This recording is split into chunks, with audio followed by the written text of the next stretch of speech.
Morning, Fernhill School. I will be reading an extract from A Count of Thorns and Roses. Forest had become a labyrinth of snow and ice. I had been monitoring the parameters of the thickets for an hour, and my vantage point in its crooks of a tree branch had turned useless.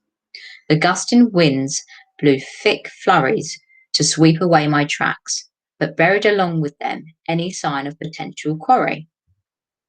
Hunger had brought me farther from home than I usually risked, but winter was a hard time. The animals had pulled in, going deeper into the woods than I could follow, leaving me to pick off the stragglers one by one, praying they'd last until spring. They hadn't. I wiped my numb fingers over my eyes, brushing away the flakes clinging to my lashes. Here there were no telltale trees stripped of bark to mark the deer's passing. They hadn't yet moved on. They would remain until the bark ran out, then travel north past the wolves' territory and perhaps into the fairylands of Prithium, where no mortals would dare to go, not unless they had a death wish. A shudder skittered down my spine at the thought, and I shoved it away, focusing on my surroundings, on the task ahead. That was that is that was all I could do. All I was all I'd been able to do for years, focusing on my surviving the week, the day, the hour ahead. And now, with the snow, I'd be lucky to spot anything, especially from my position in the trees, scarcely able to see 15 feet ahead. Stifling a groan as my stem lifts protested the movement, I unstrung my bow before easing off the tree. The icy snow crunched under my fraying boots and I grounded my teeth. Low visibility, unnecessary noise. I was well on my way to yet another fruitless hunt. Only a few hours of daylight remained. If I didn't leave soon, I'd have to navigate my way home in the dark, and the warnings of the town's hunters still rang fresh in my mind.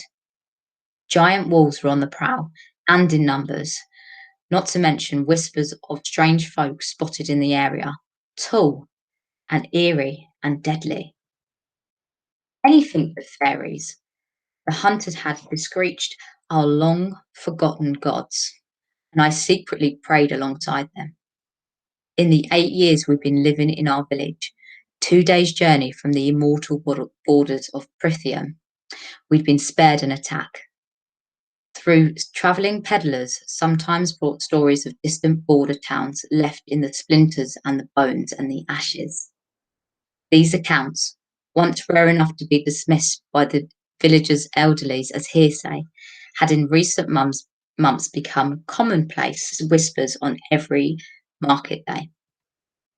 I had risked much in coming so far into the forest, but we'd finished our last loaf of bread yesterday, and the remaining of our dried meat the day before.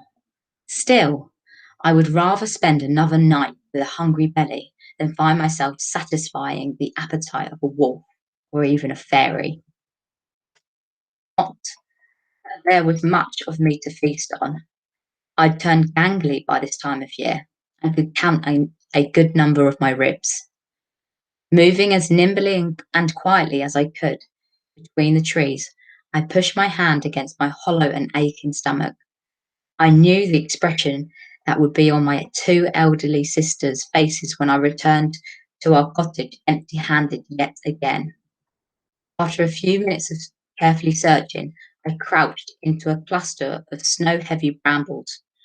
Through the thorns, I had a decent view of a clearing and the small brook flowing through it. A few holes in the ice suggested it was still frequently used. Hopefully something would come by. Hopefully.